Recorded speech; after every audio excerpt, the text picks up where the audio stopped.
Assalamualaikum warahmatullahi wabarakatuh.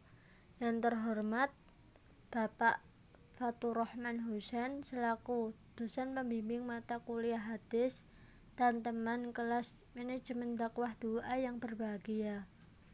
Puji syukur marilah kita panjatkan kepada Allah Subhanahu wa Ta'ala atas rahmat berupa kesehatan dan sholawat serta salam semoga tetap tercurahkan kepada Rasulullah Shallallahu Alaihi Wasallam. Topik yang akan kita bicarakan mengenai hukum memenuhi nazar berhaji bagi mayit dan hukum wajib haji bagi orang yang balik yang masa kecilnya sudah berhaji. Saya Risma Karohmatun Nikmah selaku moderator akan membimbing jalannya diskusi ini. Sebelumnya, saya akan memperkenalkan anggota kelompok. Yang pertama, Kamila Nuraini. Yang kedua, Rindi Indasari.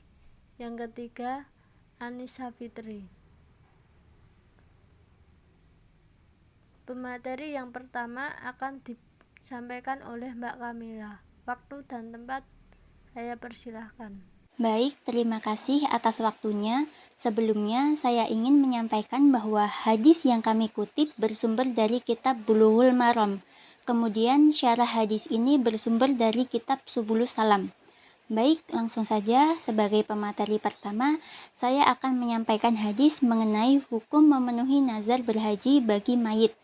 Sebelum saya membacakan hadisnya, saya akan mengajak teman-teman terlebih dahulu untuk mengetahui arti dari nazar. Jadi, dalam Quran surat Ali Imran ayat 35-37, ini terkait nazar istri Imran yang bernama Hana. Ketika Hana ini mengandung, beliau bernazar, memohon kepada Allah, nazar tentang anak yang dikandungnya. Ya Allah, saya bernazar kepadamu, apa yang ada dalam kandunganku, kelak menjadi hamba yang mengabdi kepadamu. Maka terimalah nazar ini dariku. Sungguh engkaulah yang maha mendengar, maha mengetahui. Jika disebutkan dalam syariat, nazar adalah perjanjian atau komitmen yang dibangun antara kita dengan Allah, makhluk dengan Khalik. Walaupun interaksinya seputar kita dengan manusia atau dengan yang lain, tapi komitmen dibangunnya bukan dengan manusianya, namun dengan Allah. Jadi dapat dikatakan bahwa bernazar adalah memohon kepada Allah dengan komitmen. Nazar mengandung unsur doa karena ada permohonan di dalamnya. Ketika kita bernazar kepada Allah Subhanahu wa Ta'ala, itu sebenarnya bukan sekedar kita membuat perjanjian dengan Allah, tetapi seakan-akan dengan perjanjian itu kita bermohon, mengikatnya dengan doa. Contoh dari nazar itu misalnya, saya berdoa, ya Allah, berikanlah saya IPK yang sempurna pada semester ini.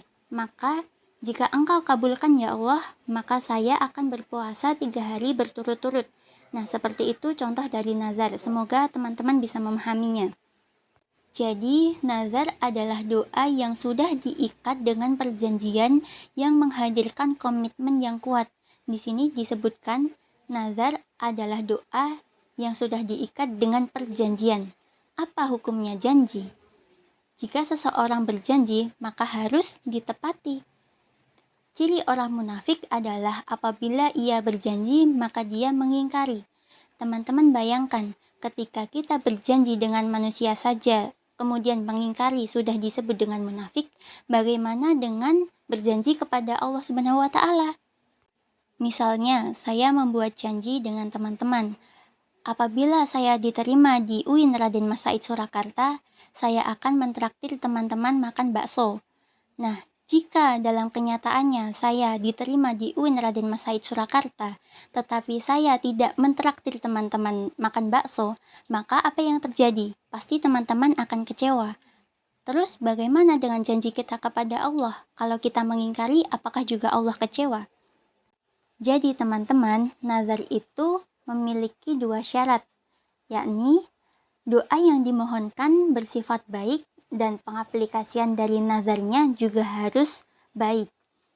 Misalnya, doa yang baik, ya Allah, anugerahkanlah saya kesempatan untuk berhaji. Syarat yang pertama sudah terpenuhi. Kemudian pengaplikasian dari nazarnya baik, yaitu kalau saya diberikan kesempatan untuk berhaji, maka saya akan berpuasa 3 hari berturut-turut. Syarat yang kedua juga sudah terpenuhi, sifatnya baik. Jadi berlakulah hukum nazar itu karena kedua syaratnya tadi sudah terpenuhi dan wajib sifatnya untuk diterapkan dalam kehidupan. Namun, jika satu di antara syarat tersebut tidak baik, maka secara otomatis hukum nazarnya tidak berlaku dalam kehidupan.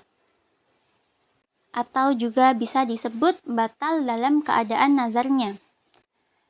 Contohnya, nazar yang salah satunya tidak baik. Misalnya seperti ini, "Ya Allah, anugerahkanlah saya kesempatan untuk berhaji. Kalau saya diberi kesempatan untuk berhaji, maka di Mekah sana saya akan doain mudah-mudahan bisnis si fulan gagal total." Nah itu kan doanya nggak baik. Jadi secara otomatis hukum nazarnya tidak berlaku dalam kehidupan. Maka yang seperti ini, sekalipun Allah kabulkan ia untuk berhaji, maka batal dalam keadaan nazarnya. Nah, hal ini tidak diperbolehkan. Mungkin itu yang dapat saya sampaikan untuk mengenal nazar, dan saya kira teman-teman sudah bisa memahami dan sudah mengenal yang namanya nazar. Maka sekarang saya akan langsung masuk pada materi pembahasan hari ini, yakni tentang hadis hukum memenuhi nazar berhaji bagi mayit. Berikut saya akan bacakan hadisnya. Bismillahirrahmanirrahim. Wa anhu anna imra'atan min Juhainah ja'at ila an-nabiyyi sallallahu alaihi wasallam faqalat inna ummi nazarat an tahujja falam tahujja hatta matat afa ahujju anha qala na'am hujji anha ara'aiti law kana ala ummiki daynun akunti qaliyatah iqlu Allah fa Allahu ahaqqu bil wafa rawahu Al-Bukhari. Artinya, dari Ibnu Abbas radhiyallahu anhu bahwa ada seorang perempuan dari Juhainah datang kepada Nabi Shallallahu alaihi wasallam.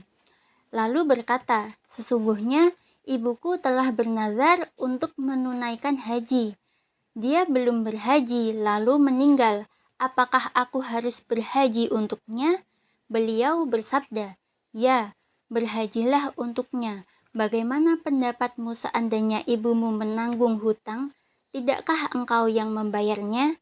Bayarlah pada Allah, karena Allah lebih berhak untuk ditepati." Hadis riwayat Bukhari. Penjelasan dari kalimat hadis tersebut adalah dari Ibnu Abbas. Ia mengatakan bahwa ada seorang wanita dari kabilah Juhainah. Wanita itu tidak disebutkan namanya karena Ibnu Hajar mengatakan bahwa ia tidak menemukan nama wanita tersebut. Wanita itu mendatangi Nabi dengan membawa pertanyaan mengenai nazar ibunya yang sudah meninggal untuk melaksanakan haji. Namun yang benar-benar menjadi pertanyaannya adalah ibu dari wanita tersebut sudah meninggal, namun belum sempat melaksanakan nazarnya. Hal inilah yang kemudian menjadi alasan wanita tersebut menjumpai Rasulullah dan bertanya, "Sesungguhnya ibuku telah bernazar untuk menunaikan haji, namun ia belum menunaikannya hingga meninggal. Apakah aku harus menunaikan haji atas namanya?" Kemudian Rasulullah menjawab, beliau bersabda, "Ya, tunaikanlah haji atas namanya." Di sini Nabi juga mengkiaskan nazar ibu dari wanita tersebut dengan hutang. Seandainya ibumu berhutang, apakah engkau akan membayarnya? Tunaikanlah untuk Allah, maka sesungguhnya Allah lebih berhak untuk ditepati haknya. Itulah penjelasan dari kalimat hadis. Selanjutnya saya serahkan kepada moderator. Terima kasih Mbak Kamila. Di sini saya akan melanjutkan tentang syarah hadis. Hadis ini merupakan dalil yang menjelaskan bahwa apabila seorang bernazar untuk menunaikan haji namun ia belum menunaikannya, maka diperbolehkan bagi anaknya untuk mewakilinya menunaikan haji. Walaupun anak tersebut belum menunaikan ibadah haji untuk dirinya sendiri, karena dalam kisah hadis tersebut disebutkan bahwa Nabi Shallallahu Alaihi Wasallam tidak menanyakan apakah wanita tersebut sudah menunaikan haji untuk dirinya sendiri atau belum. Dan juga analogi Rasulullah yang mengkiaskan atau menyamakan haji dengan hutang, yang mana diperbolehkan bagi seseorang untuk melunasi hutang orang lain walaupun ia belum melunasi hutangnya sendiri. Hadis ini juga merupakan dalil diisyaratkannya kias atau analogi. Rasulullah juga memberikan contoh agar lebih mantap dan memberikan penjelasan dan supaya mudah untuk diterima oleh pendengarnya. Hadis ini juga menjelaskan wajibnya menunaikan haji atas nama orang yang telah meninggal, baik orang tersebut telah berwasiat atau tidak, karena bagaimanapun hutang harus dibayar. Begitu juga dengan semua jenis tanggungan keuangan seperti kafarat atau sejenisnya. Inilah pendapat dari Ibnu Abbas, Zaid bin Sabit, Abu Hurairah, dan Asy-Syafi'i. Untuk materi selanjutnya akan dijelaskan oleh Mbak Risma. Hadis tentang hukum wajib haji bagi orang yang balik yang masa kecilnya sudah berhaji. Wa anhu qala Rasulullah sallallahu alaihi wasallam ayyuma sabbi hajja summa balagha al-hinsa fa alaihi ayyahujja hajjatan ukhra wa ayyuma abdin hajja summa utiqa fa alaihi ayyahujja hajjatan ukhra. Rawahu Ibnu Abi Syaibah wal Baihaqi wa rijaluhu siqqah ila annahu tulifa fi raf'ihi wal mahfudu annahu mauquf. Artinya dari Ibnu Abbas radhiyallahu anhu bahwa Rasulullah shallallahu alaihi wasallam bersabda, setiap anak yang haji kemudian setelah balik ia wajib haji lagi, dan setiap budak yang haji kemudian ia dimerdekakan ia wajib haji lagi. Riwayat Ibnu Abu Syaibah dan Baihaqi. Para perawinya dapat dipercaya, namun kemarfu'an hadis ini diperselisihkan. Menurut pendapat yang terjaga, hadis ini mauquf. Baik, cukup sekian dari saya. Materi selanjutnya akan dibacakan oleh Mbak Rindi Indasari. Waktu dan tempat saya persilahkan. Baik, terima kasih. Saya akan melanjutkan syarah hadis. Muhammad bin Ka'ab Al-Quradi berkata, Rasulullah Shallallahu Alaihi Wasallam bersabda, sesungguhnya aku ingin memperbarui dada kaum mukminin bahwa jika ada seorang anak kecil telah ditunaikan hajinya oleh keluarganya, lalu anak itu meninggal, maka haji itu telah sah. Namun jika anak itu telah mencapai masanya atau balik, maka hendaklah ia menunaikan haji. Begitu juga diterangkan dalam masalah budak. Hadis riwayat Sa'id bin Mansur dan Abu Dawud di dalam Al-Marasil. Hadis ini dijadikan dalil bagi Ahmad dan Asy-Syafi'i meriwayatkan hadis Ibnu Abbas. Ibnu Taimiyah berkata, apabila hadis mursal diamalkan oleh para sahabat, menurut kesepakatan ulama hadis tersebut menjadi hujah atau dasar hukum. Ia juga berkata, ini adalah ijma ilmu dan karena hal tersebut berasal dari para ahli ibadah, maka hajinya sah baginya, namun tidak bisa mewakilinya atau anak kecil tersebut karena haji tersebut dilakukan sebelum anak tersebut mendapatkan perintah untuk menunaikannya. Sekian presentasi dari kelompok kami, kurang lebihnya mohon maaf. Billahi taufik wal hidayah. Wassalamualaikum warahmatullahi wabarakatuh.